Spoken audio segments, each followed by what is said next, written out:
what if somebody has a favorite recipe that calls for grains? What can they do? Is there something else they can use? What if you have a favorite recipe that calls for sugar or margarine? I think that's, we laugh, but I think that's the same thing. I think that people have addictions to grains. And, we're used to eating sandwiches and pancakes and potato chips and, you name it. You can call it whatever you will, as I mentioned earlier, muesli, this, that, or the other.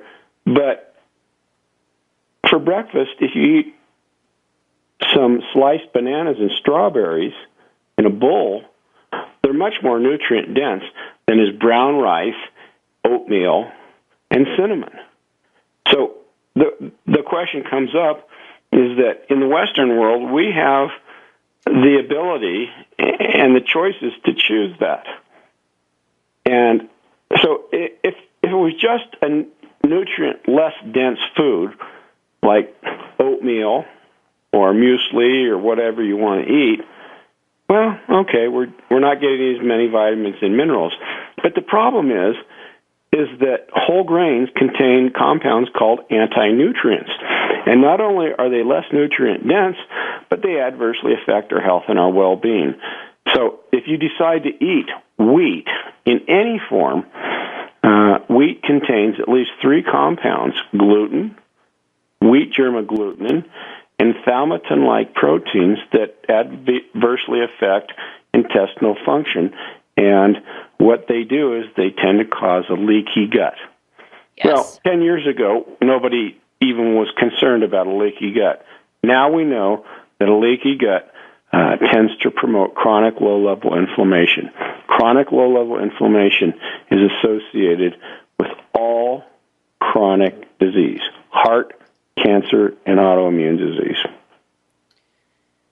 So it's not a substitution. It's not like, because I do say sometimes if people want sugar, if they have a recipe, we can move that recipe around. We can add, local raw honey or something that is a little bit better, maybe not as sweet, but a little healthier. There's not really a substitution for grain then. Well, no, there's not. And I think that the notion that you think that,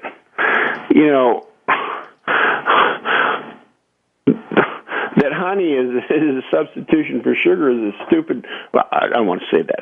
That's okay. Feel free. You got to say. You got to be congruent with yourself. That's absolutely as dumb-minded as maybe you should choose grains instead of fruits or vegetables.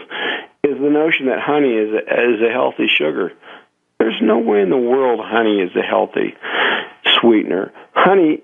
You know what high fructose corn syrup is? And most of your listeners, I'm sure they do. Yeah.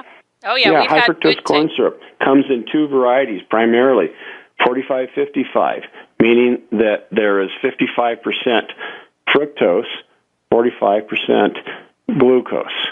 Okay, so that's 45-55. That's what we make all of our soft drinks out of, and that's what we sweeten much of our junk processed foods with.